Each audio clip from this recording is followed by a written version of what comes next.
पल्लवी, आप सभी का ग्राम सेवा न्यूज चैनल में तहे दिल से स्वागत करती हूँ।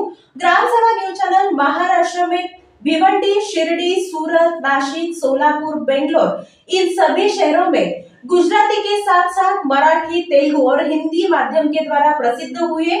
आज ही ग्राम सेवा न्यूज चैनल को सब्सक्राइब करें, शेयर करें और लाइक करें। विधानसभा सदस्य म्हणून शपथ घेतल्यानंतर आमदार देवेंद्र कोठे ऍक्शन मोड मध्ये आले आहेत। आमदार देवेंद्र कोठे यांनी देव यज्ञ जनता दरबाराच्या माध्यमातून शुक्रवारी नागरिकांशी संवाद साधत मागण्यांची निवेदने स्वीकारली।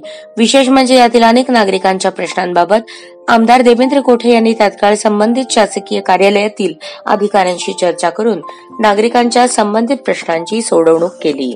विधानसभा अधिवेशन सत्र, सोलापूरच्या विकास कामाबाबत मुंबईतील वरिष्ठ शासकीय कार्यालयांना भेटी आदी कामांमुळे नागरिकांना भेटण्यास अडचण होऊ नये याकरता आमदार देवेंद्र कोठे यांनी देवयज्ञ जनता दरबार उपक्रम सुरू केला।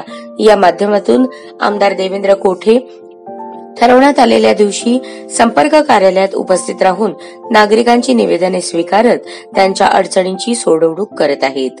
शुक्रवारी सकाळी 10 ते दुपारी 1 या वेळेत सोलापूर शहरातील शिक्षण, आरोग्य, सामाजिक, आध्यात्मिक, वैद्यकीय अशा अनेक क्षेत्रातील समस्या घेऊन नागरिक मोठ्या प्रमाणावर आमदार देवेंद्र कोठे यांच्या संपर्क कार्यालयात आले होते।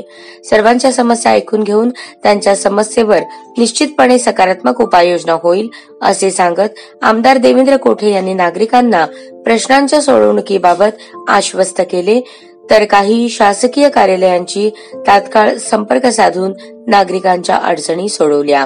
शहर विकासाबाबत आमदार देवेंद्र कोठे यांनी घेतलेल्या या पुढाकाराचे नागरिकांनी कौतुक केले।